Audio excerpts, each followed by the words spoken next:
శ్రీ మహాగణాధిపతయే నమః.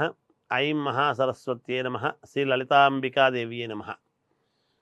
రాశిఫలాల కార్యక్రమంలో భాగంగా ఆగస్టు 15వ తేదీ నుండి నెలాఖరు వరకు కూడా కుంభరాశి వాళ్లకు ఎలా ఉంది అంటే మహాద్భుతమైనటువంటి ఫలితాలు ఉన్నాయి అని తెలియజేస్తున్నాను. మీరు ఏది అనుకుంటే అది తప్పకుండా మీరు సాధించగలిగి తీర్చుకోగలుగుతారు. అలాగే దైవ సంబంధమైనటువంటి కార్యక్రమాలలో ఎక్కువగా పాల్గొంటారు. కళ్యాణాలు, పుట్టినరోజు పండుగలు అని వాటిల్లో కూడా ఎక్కువగా పాల్గొనడం జరుగుతుంది.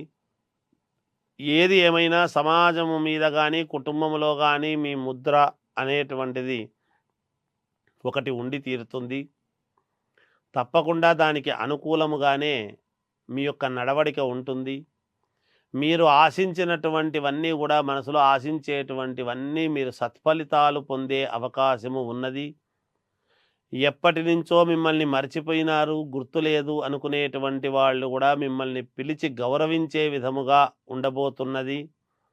అలాగే కావాలనే కొన్ని వాటికి వెళ్ళకూడదు అని నిర్ణయించుకున్నా కూడా వాళ్ళు అవతలి వైపు వాళ్ళు చాలా భంగపోయి పిలిచినారు కాబట్టి వెళ్ళాలి అనేటువంటి దాంతో ముందుకు వెళతారు.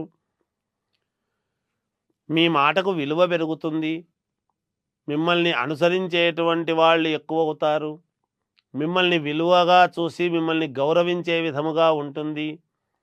ఉద్యోగాలు చేసుకునేటువంటి వాళ్లకు అనూహ్యముగా శాలరీ పెరగడం లాంటివి, లేదా విదేశాలకు ఆ కంపెనీ యొక్క వాళ్ళే భరించి మీ ఖర్చులన్నీ కూడా మిమ్మల్ని విదేశాలకు పంపించడము కానీ, లేదా ఇక్కడ ఉద్యోగం తీసేసి మీకు ఉన్నతమైనటువంటి చోట ఉద్యోగం ఇస్తున్నాము అనేటువంటి భావనతో తీసేసి వేరే చోట ఇవ్వటము కానీ, ఇలాంటి శుభ పరిణామాలే ఎక్కువగా ఉన్నాయి ఈ రాశి వాళ్లకు.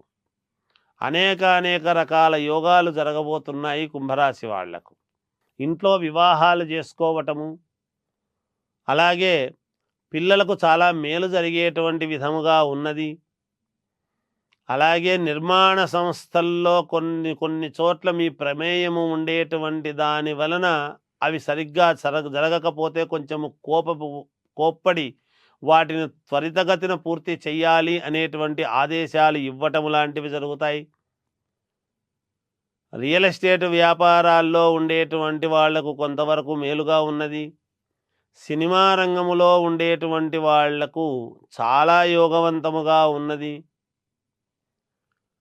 అలాగే కుంభరాశి వాళ్ళు గుంభనముగా కొన్ని పూర్తిగా మీకు మేలు జరిగేంత వరకు బయటికి చెప్పకూడదు అనేటువంటి భావనతో ఉండిపోతారు. ఈ కుంభరాశి వాళ్లకు వివాహానంతరము యోగము అనేటువంటిది ఉన్నది కాబట్టి, ఒకవేళ వివాహము కాని వాళ్ళు వివాహం చేసుకున్న తర్వాత యోగం అనేటువంటిది వస్తుంది. లేదా వివాహం అయినటువంటి వాళ్లకు సంతానము మొదటి సంతానం అయిన తర్వాత యోగం అనేది ప్రారంభమవుతుంది గాక. విద్యార్థులు చాలా శ్రద్ధగా చదువుకోవాలి. చాలా మేలు జరుగుతుంది విద్యార్థులకు. రాజకీయాలలో ఉండేటువంటి వాళ్లకు కూడా చాలా అనుకూలవంతముగా ఉన్నది.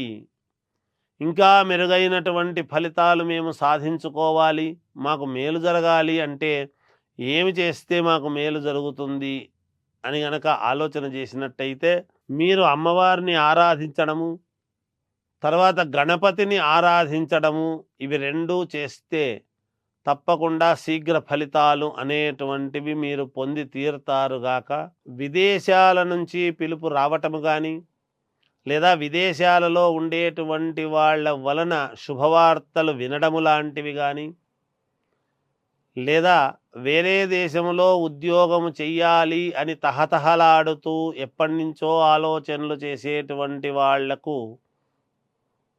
ఆ శుభవార్త తెలియడము కానీ, లేదా దానికి చేసుకోవచ్చు, నాకు ఇప్పుడు సమయం వచ్చింది అనేటువంటి ధోరణిలో దానికి కావలసినటువంటి ఏర్పాట్లు చేసుకోవటము, వాహనాలు కొనుక్కోవటము, అలాగే సొంత ఇంటి నిర్మాణానికి కానీ, లేదా అపార్ట్మెంట్ కొనుక్కోవడం లాంటివి కానీ జరుగుతాయిగాక.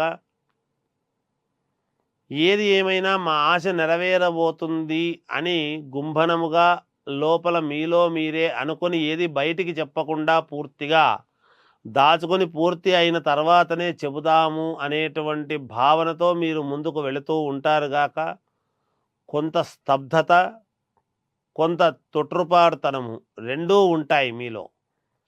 కనుక ఏది ఎప్పుడు ఎక్కడ ప్రదర్శించాలో అక్కడ ప్రదర్శించడం అనేటువంటిది జరుగుతుంది. కొన్ని సందర్భాలలో మీకు నచ్చకపోయినా కొంతమంది కోసం అనేటువంటిది మీరు చేయడం కొన్ని పనులు జరుగుతాయి గాక తద్వారా కుటుంబము చాలా సంతోషముగా ఆనందముగా గడపడం అనేటువంటిది జరుగుతుంది.